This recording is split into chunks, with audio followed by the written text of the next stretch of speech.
Hello, DDOcast fans. Just gonna be hanging out on Romania, going through the Epic Destinies for Update 51. This is the second preview. Just figured I'd hop on here and kind of go through some of the stuff, because some people might want to get it a little earlier. This is the content creator preview. It'll be open for everyone tomorrow, so not a whole lot of time to wait for that. But I thought I'd kind of go through some of the trees and look at what's new and kind of give some first takes thoughts on it. And we'll be talking about this over the next couple weeks, and we should be having a show this weekend as well to talk about some of the stuff. Well, but I'm gonna go kind of through stuff in a little bit finer of detail and go kind of line by line, just kind of look at stuff. So starting with Shadowdancer, let's see what we got. Darkest Luck. I think all these cores, the names aren't changed. They're all just the same name. All of these, but see, you gain Trap Finding Feat if you don't have it already. Each core in this tree, including this one, grants the following: +1 epic bonus to all spell DCs, +10 melee power, +8 range, +1 sneak attack, and +5 force and universal spell power. It's pretty. Seems to be fairly common to get a lot of that stuff with the cores. The second core is the DDO spell, so you get that a little faster. It's in the tree, but it's still required level 23 now. 26, you gain the evasion feat. If you have evasion, you gain improved evasion. If you have improved evasion, you no longer fail reflex saves automatically, rolling a 1. That's kind of nice.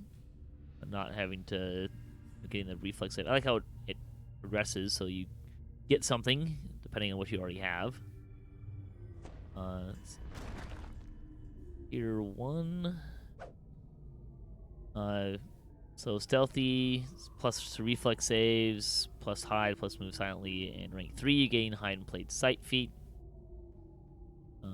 Cover of darkness, up to 30% less threat. Rank 3, you gain benefits of Night Shield spell. That's kind of nice.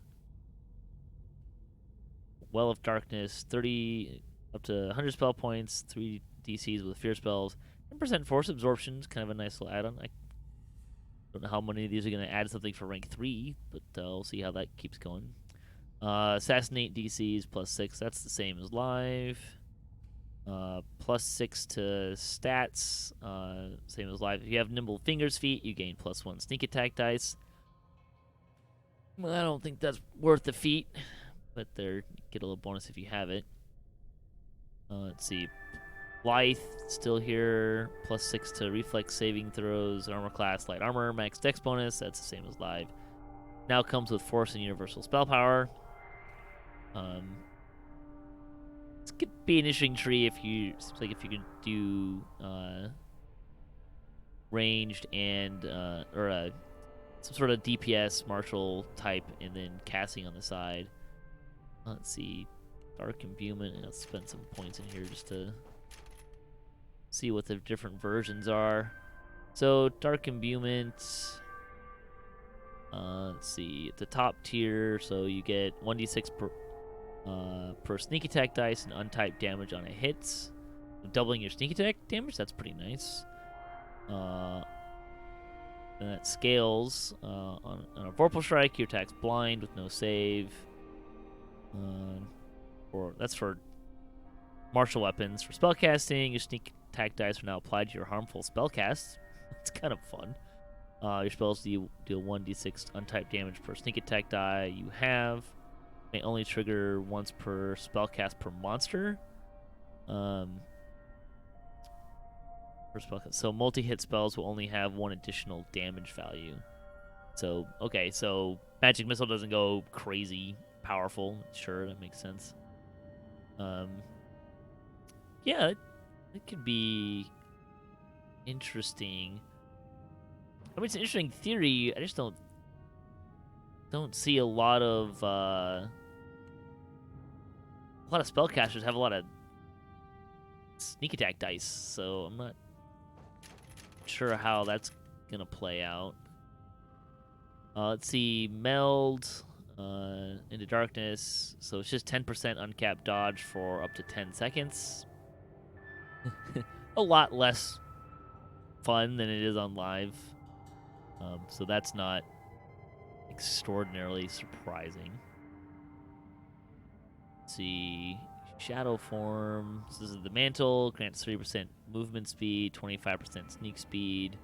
Attacks get ghost touch by bypassing corporality of monsters and also less affected by caster movement penalties. That's okay, sure. Shadow weaponry. So offhand strike chance or meta magics. So you can get maximize is 9 fewer spell points. Kind of nice if you're using maximize. And this will give you 20% offhand strike chance. So that'll be pretty nice. Still seeing a lot more benefit for melee users than casters. Hello, those of you who are joining us in the chat. Welcome. Let's see. Sleight of hand. Nice name. Let's see. +6 UMD. 75% damage and healing of wand scrolls and other items that cast spells. Offensive wands. I mean, look, if you're using scrolls and wands offensively, I have questions, but well, that doesn't seem that useful. Grim Precision's still here. Looks about the same. 15% enemy fortification bypass and 3 enemy dodge bypass. Nice. Let's see. Shadowcaster, -10% spell cooldowns, +5 force and universal spell power. Spell cooldown is nice. I'm still not sure that a caster is going to be in this tree. Maybe Eldritch Knight might find a lot of use out of this. See, Destiny Mantle grants +3 sneak attack dice and 3 spell penetration. Sure. Let's see. DCs for illusion, necromancy, abjuration, or enchantment. Gonna guess that this isn't gonna actually do more than the so +3 to spells. Sure, that's nice. Dark speed. Double shot, double strike, and double shot, or quicken meta magic. Cost fewer spell points. If they do anything fun. Add them up, probably not. Quicken is also, so 3 fewer spell points.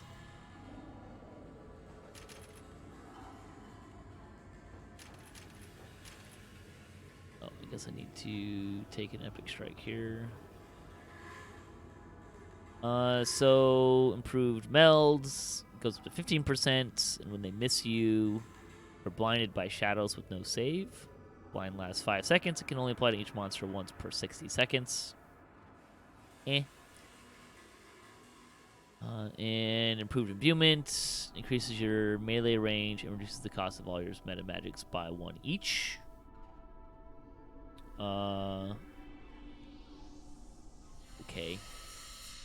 The drop. Well, that's a fun name. When you roll natural 20 on a melee range attack, you envelop the target in shadow, removing its immunity to sneak attack for a short duration. If you have the feat First Blood, both this effect and the trigger of First Blood now also applies Shadow Strike debuff. And First Blood now triggers on harmful spell cast. Debuff, -3 spell resistance, PRR, MRR, lasts 12 seconds, maximum 3 stacks. Sure. I like that there's kind of a new debuff option in here. So see how useful it is. Helpless damage, that's always fun. So 15% there. Dark armor, +6 PRR, MRR, 10 force and universal spell power, and you're immune to energy drain. Level 4, that seems high. Here's the gloom. +3 to hit for sneak attacks. Not redundant. I guess you get more doubles if you're sneak attacking. And to hit while flanking. So if you're flanking and sneak attacking, you get +9. Immunity to silence, quell, and blindness.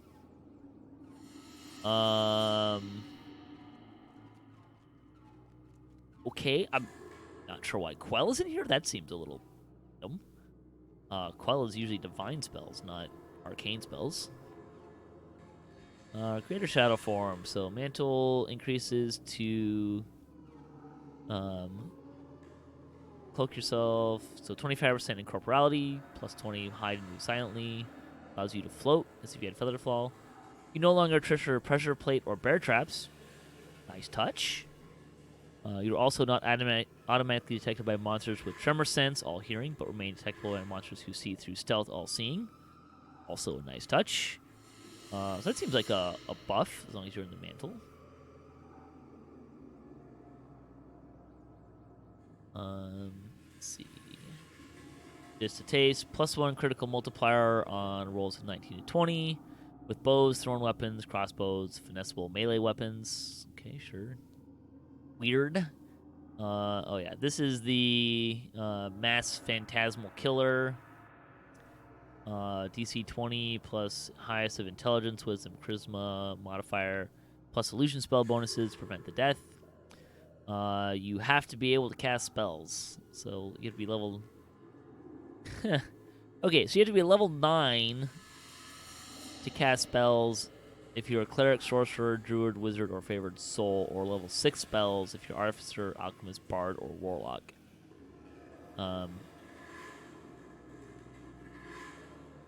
Okay. I mean, this tree is clearly like, let's see, 3 spell DCs, shadow mastery, leaving corporal form behind. Wellness form, you're considered sneaking, invisible, regardless of what you do. How long does it last? As well as 50% incorporeality, as well as the effects of dark imbuement and meld, as if they had been fully trained and upgraded. Non-boss enemies miss you. They are slain by their fear, automatically taking a phantasmal killer effect with no save. Okay, so that's the epic moment. Last 5 minutes. I kind of like it. I'm not super keen on the they have to miss me because I just don't want to be attacked at all. Usually if this is kind of a quintessential rogue is kind of what it's based on, right? So I'm not generally not going to want to get hit in Higher Reapers, but the kill with no save, if they miss you, that's kind of nice. Yeah, this is interesting tree trying to mix and match the spell casting and the martial DPS. I can see I'm gonna get the best bang for the buck out of this. Maybe a alchemist that's kind of martially, using weapons, artificer somewhat, or an eldritch knight. I guess druids could be doing both,